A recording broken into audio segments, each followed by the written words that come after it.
It's official. The United States Supreme Court has ruled Roe is dead. Roe is dead. And I'm standing here 3 days later, and Roe has not risen from the grave. You're listening to the Mark Harrington Show. We're coming to you live from the United States Supreme Court.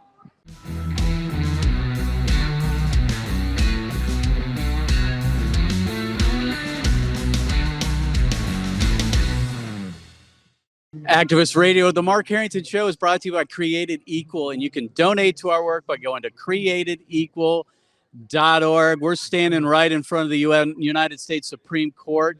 Today is June 27th, 2022, 3 days since the U.S. Supreme Court handed down the Dobbs v. Jackson Women's Health Organization case and overturned Roe v. Wade. I thought I'd never say the words. Roe is dead, and I am standing in front of the Supreme Court with my good friend Jonathan Van Maren from the Canadian Center for Bioethical Reform. Jonathan, you just reminded me, we were here in 2013 on Obama's inauguration. He's coming by. We're holding up our signs, and frankly, I never thought we'd see this day. I've been at this 25 years full-time now, the 25 years. In the summer of 1997 is when I started full-time, and I thought it would end in 5 years, and then 5 became 10, and 10 became 15, and then 20, or whatever. And then it was, was this ever going to happen? And it happened. So give us your reactions to what has taken place. It's just crazy. It's just crazy. And so we were here Saturday night. We came here while the corpse of Roe was still fresh to watch all the protesters kind of come in and yelling. And my email's filling up with like, abortion's canceled in Alabama, abortion's canceled in Texas. The Texas AG says, praise the Lord, abortion's illegal in Texas. And it feels like morning in America. It feels like a new country. It feels like all the things that we talked about at strategy meetings and hoped and prayed for has actually taken place. And I think it's going to take weeks before it fully settles in, eh? I know. I had that very phrase on my mind this morning. Ronald Reagan, I don't remember, it was the election in 1980, I think. Might have been 84 when he said it's morning in America. And it came to my mind this morning. I thought, yes, it is. In fact, this is bigger than Ronald Reagan, of course, being reelected president. But this is huge, man. I mean, you think about the implications of this nationwide. Just to be clear, of course, abortion is not illegal. People, you need to understand, this just gives the states, which they already had the authority, but now the states are free to do what they wish. That is to ban abortion, regulate abortion. Our ultimate goal, obviously, is a human life amendment to the U.S. Constitution. We tried it in the 1980s. We didn't get it done. But now we have that opening. We have that possibility of evil starting on that pathway of actually outlawing abortion across the United States of America. Well, taking this from a national level for a minute and looking globally, this isn't just an American victory, because America is the world's greatest superpower and the most prominent Western democracy. And for the first time in the history of the sexual revolution, something that has been done has been undone. The psychological blow this does to those who have been running society for a half century is unprecedented. It's why the rage is born out of helplessness. They thought the arc of the moral universe was long, and it bent towards the world that they were creating around us. And then for the first time since abortion regimes began cropping up across the Western world, you've got a 6-3 decision from the world's greatest superpower saying abortion is not a constitutional right. In those words, you've got abortion activists in Africa saying this is going to hurt us. In Africa, you've got pro-life leaders and abortion leaders in Latin America and South America saying all of our gains are threatened by this overturn. You've got these people like Boris Johnson of the UK, right, the Prime Minister, who says this is a big step back. It's a big step back specifically for men like him. He got his mistress an abortion earlier in his career. So it's a big step back for garbage men like him who want to ensure that they can use women however they want. So the global implications of this are huge because America leads the way. The sexual revolution began here, and it may well end here. That's right. That's so true. It's symbolic in the sense that Americans wake up now thinking Roe is no longer the law of the land. Maybe there's something wrong with abortion.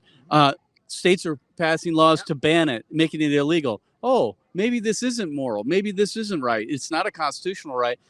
It will just the idea of Roe being overturned will save lives because the message is being sent to people.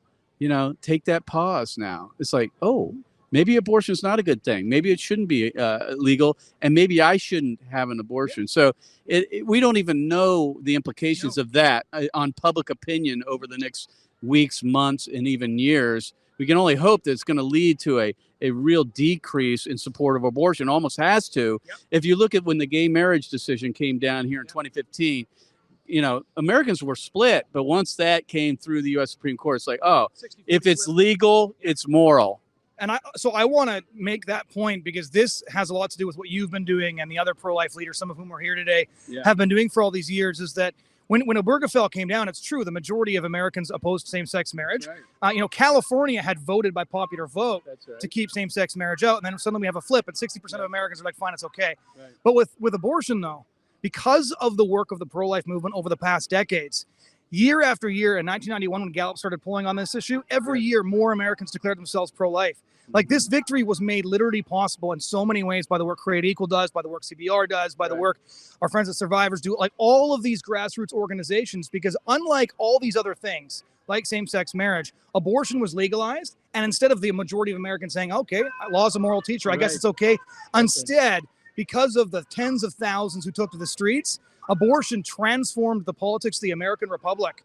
Transformed the politics, right? Almost everything that happened in the last 30 years in American politics all boils down to the decision that got overturned on Friday. That's exactly right. I was standing in the steps of our state house where in 2011 we introduced the first heartbeat bill, and I stood there with Janet Porter, and we were saying this is aimed directly at the heart of Roe versus Wade.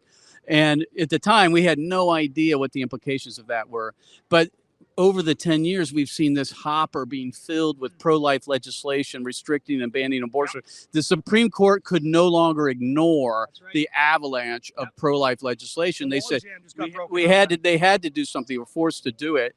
And now, thankfully, it's no longer an excuse, which pro-lifers have used it as an excuse. They have. They said, oh, we need to bend the knee to Roe. We need to fit within the regime of Roe v. Wade if we're going to pass laws. No longer is that a barrier. It's out of the way.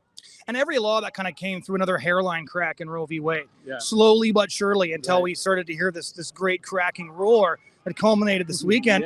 It's still surreal, man. I'm so glad to be out here with all of you guys today. Well, we're getting to celebrate. I want to make something clear, and I know he hasn't gotten a whole lot of credit for this, and there are others, but Donald John Trump. I mean, if he were here today, I'd give him a big bear hug, man. I mean, because, and frankly, the odds of 3 justices that he put on the court were going to overturn Roe. If you look at other presidents, other presidents, good pro-life presidents have put up justices. We thought they were good pro-life justices, and then they turned, someone went the other way. These 3 did not. No. They stayed home, man. It was amazing. And we also have to thank Ruth Bader Ginsburg. I'm sorry, but we just have to. I'm sorry.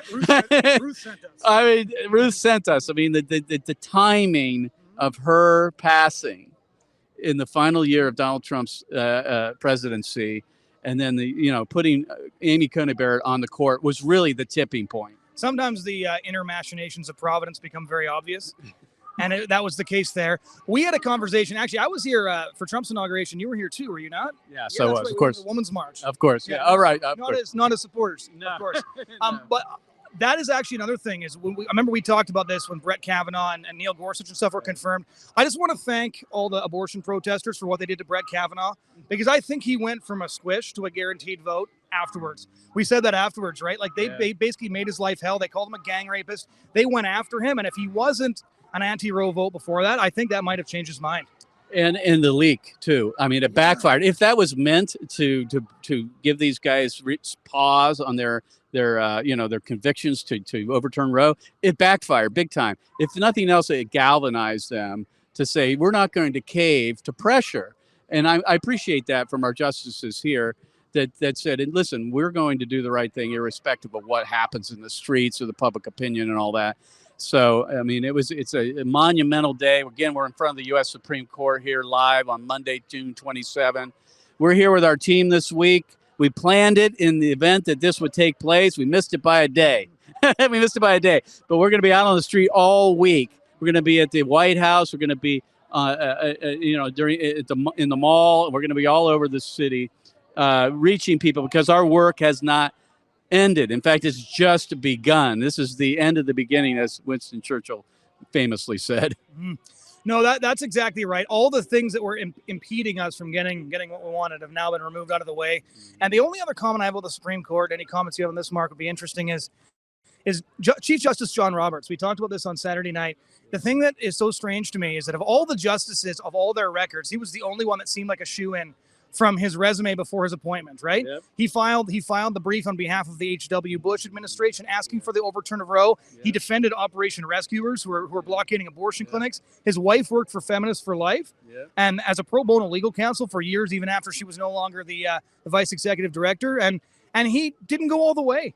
He didn't go all the way. He wanted to uphold Dobbs, but he didn't want to all the way overturn Roe. Well, what I appreciate now, though, he's no longer the swing vote. I mean, we have 5 solid conservatives now on the court, so it doesn't depend on Justice Roberts. As much as he wants to keep the institution of the Supreme Court together and the integrity of the court, which I respect very much, that doesn't mean that you have to be a squish, and kind of figure out some political way of meeting everybody halfway, which is what he attempted to do here in Roe v. Wade or in Dobbs v. Jackson, and was stopped from doing that, obviously. So again, we're coming from the U.S. Supreme Court. I'm with Jonathan Van Maren, and we are here marking the historic day of the overturning of Roe versus Wade. We'll be right back. Hey folks, I'm here with Mark Lee Dickson from Sanctuary Cities for the Unborn. And Mark, you were here that morning, weren't you? The 20, what was the date now? 24, June 24, infamous date now, 2022. You were here right in front of the U.S. Supreme Court on these steps when the decision came down. I want to get your impressions of that moment. I've seen some video. I missed it by one day, dang it. But, we were in Columbus with our team. We got to celebrate together as well. So we had our moment together. What was it like to be here, man? It was incredible. And just like at the Dobbs hearing, we outnumbered them, I think, 3-1 at least. That the community here was strong. People were celebrating. There was dancing in the streets. As there should be. I mean, this is a huge, huge thing. And to understand the gravity of this, I mean, we're looking at 49 years of Roe, but it's bigger than that. I mean, we're talking about a paradigm shift in American democracy, really, where the attempts are being taken, thank God, by this court to return power back to the people, not unelected judges, not the Congress of the United States, which are mostly made up of a bunch of elitists who don't represent the people. You're on the ground with the Sanctuary Cities for the Unborn initiative, and you talk about public opinion. You talk about public policy at the local level. Tell me what this means for that initiative. Well, we're going to keep on going. Obviously, this decision did not outlaw abortion coast to coast, and so we've got to keep on keeping on. Right. That there are several cities out there and states that we're very interested in. We're not going to stop in Texas. There's interest right now from a council member in Amarillo, Texas. And hey, if they want to pass an ordinance, there are things in these ordinances that aren't covered in state law. And so we know that illegal abortions happened prior to Roe v. Wade. And so we want to put as many tools in the hands of the people as possible, even in states with total bans. Well, what's interesting here is we are already seeing states coming online, making abortion illegal, heartbeat bills being enforced. That's going to happen in a lot of red states.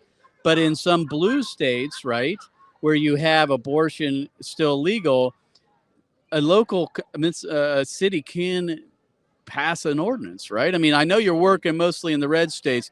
Explain the strategy of the Sanctuary Cities for the Unborn initiative and why now it's more important than ever.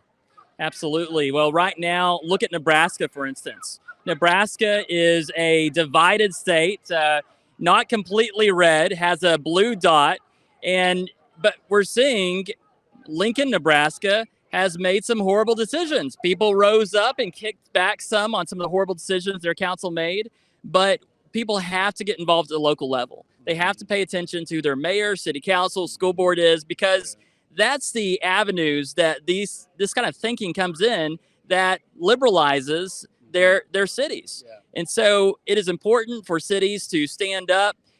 We need to see action in Nebraska. We need to see action from the point of conception in Iowa. We need to see action in Florida. And these states right now, Florida is not protected. Nebraska is not protected. And we've got to see action there. We also have to see action in Colorado. Colorado State has passed a law that forbids cities from passing ordinances outlawing abortion, but we're going to see cities outlaw abortion in Colorado one way or the other. You know, one of the things I appreciate about what you did, and I know it all was the Lord, you know, he was the one responsible for it, was the idea that individual cities could take ownership over their own communities. And that led to this notion of taking private action, right? Which was different. And that's one of the things I began to be very encouraged and optimistic that the U.S. Supreme Court was going to overturn Roe when they didn't interfere with the Texas heartbeat law, which was patterned after the sanctuary cities for the unborn ordinances, right? Absolutely. So they shared a common ancestry, of course. The sanctuary city ordinances paved the way for the Texas Heartbeat Act. Right. We already had an idea of what was going to, the heartbeat bill was going to look like. In fact, when I first met with Senator Hughes, who I saw here earlier today, Senator Hughes asked Jonathan Mitchell in our first meeting, Jonathan, do you think we could do with the Wascom ordinance what we're planning on doing with the Texas Heartbeat Bill? And I said, well, what are you planning on doing the Texas Heartbeat Bill? And of course they told me. And so the success of that in many ways, I think the court realized, well, they have already successfully stopped abortion in Lubbock, Texas. They've already successfully stopped abortion from the point of heartbeat in Texas from this Heartbeat Act. And they realized that we didn't need Roe v. Wade to be overturned to stop abortion. Right. And so one way or the other, we were going to stop abortion. And I think they realized that the time was there for them to just go ahead and go one forward. of many, but I think it was had a huge impact on the country, paving the way for the ultimate overturning of Roe versus Wade. Again, my guest here is Mark Lee Dickson from Sanctuary Cities for the Unborn, and you can check out their website at sanctuarycitiesfortheunborn.com. If you want to become a sanctuary city, get a hold of Mark. All right, I'm now here with Isaac Beuhler, who's on staff with Created Equal. And the reason why I wanted to finish the program with Isaac is because Isaac represents a demographic that is going to be here long after I'm around. And I hope and pray that there's a whole wave of the younger generation that is being raised up to see this finished and done and completing the task, because we haven't finished it. We've just turned the page on a major chapter. But I want to get your impression as someone who's new to the battle. I mean, a couple of years in it now. What's your sense of this? How did you feel when you heard the news? It was different than I expected, honestly. I didn't think it was going to hit me so hard, but it was Friday morning. We all got the news. We were at our day of action training. Maya and I were just in the back washing dishes. And then our coworker Evangeline comes in and tells us, she said, I don't know, it was something big. It was clearly something big. So we come out and find out, and boy, did it hit me. I just started crying right there. Felt like I was going to fall down. It was a joyous, joyous thing. So all glory be to God. Amen. So, I mean, being in it as you have for several years, did you ever, you grew up with Roe. I mean, you lived with it all along. Did you ever think this would happen? Genuinely, I did not. I always hoped, of course, and we always talked about the possibility, but I never thought I would actually see this day. So I think that was part of like when it just hit me. It was like we had the leak before. I don't think it hit me as hard then, and I knew it was probably going to happen, but I guess it just still hadn't quite hit me that we were going to be living in a post-Roe era now. Yeah. So waking praise up. be to God, because all the glory goes to Him. Honestly, I mean, we just did our duty. I hope millions of pro-life Americans did their duty. God brought us the results, and irrespective, the bottom line is this: if Roe would have never been overturned on Friday, we would still be here, and we would be fighting forward. We would never give up, never give up. So, Isaac, I mean, as we look forward to the years and months and all that ahead of time, how do you see the battle? Well, this should serve as an encouragement to just keep fighting. It's not a time to stop fighting. We should celebrate, of course. We should take time to celebrate and to be encouraged, but it's an encouragement to keep going, right? This gives us an opportunity now to see state by state abortion being illegalized, and there's no excuse now, really. Yep. Again, my guest has been Isaac Beuhler with our staff. Isaac, thanks for being here and marking this day. All right, folks, I want you to take action today, and how you can help out and get in the fight is to support Created Equal financially, if possible. Go to createdequal.org. Give us a gift. We're on the front lines of the abortion wars for sure. You're here in Washington this week.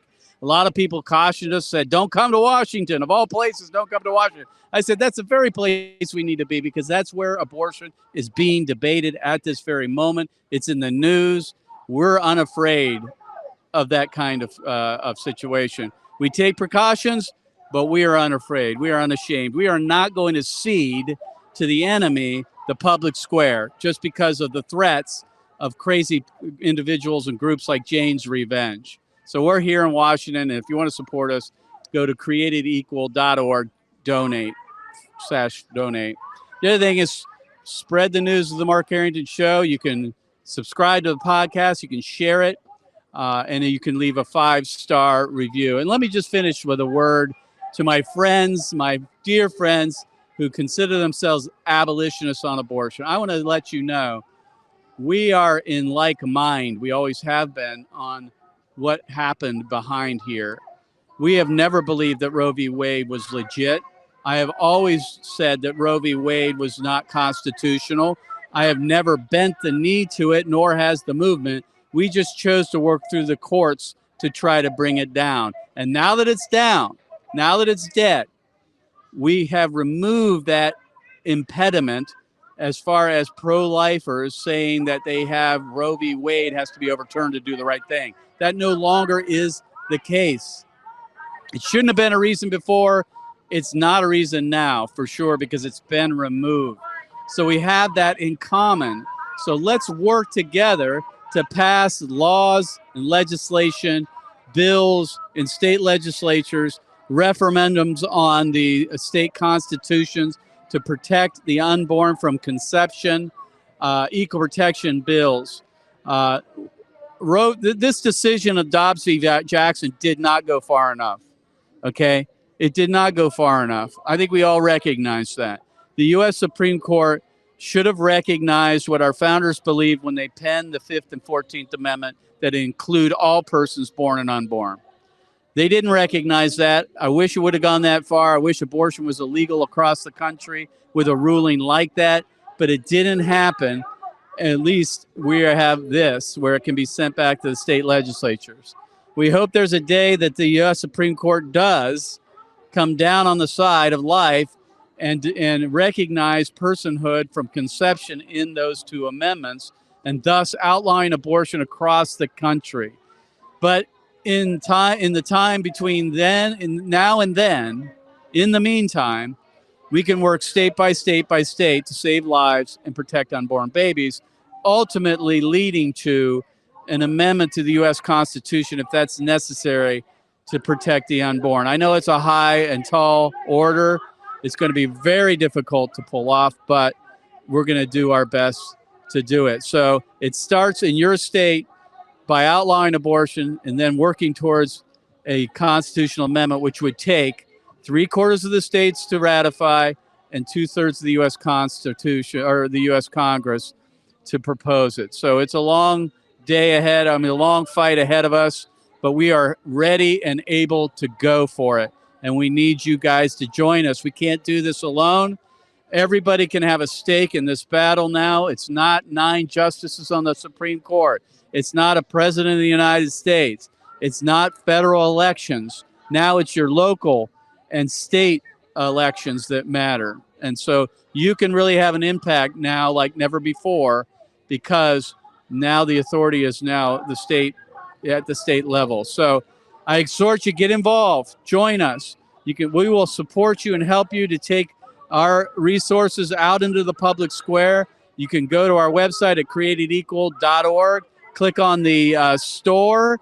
We have signs and pamphlets, all kinds of resources, and we will assist you in conducting the type of outreach that we conduct around the country using abortion victim photography, the same type of photography that's being used here in the front of the U.S. Supreme Court today. We can help you take this out into the public square, whether it be a college, a high school, your city square. That's what we're here to do. And we want to see this spread across America, so one day every single baby will be protected in law and loved in life. So Thank you for joining us. Again, Mark Harrington here, coming to you from the United States Supreme Court on June 27th, 3 days after the Roe versus Wade decision. And I can authoritatively tell you that Roe is dead, and 3 days later, Roe did not rise from the grave. Roe is still dead even today. God bless you. God bless America. And remember, America, to bless God. You've been listening to Mark Harrington, your radio activist. For more information on how to make a difference for the cause of life, liberty, and justice, go to createdequal.org. To follow Mark, go to markharringtonshow.com. Be sure to tune in next time for your marching orders in the culture war.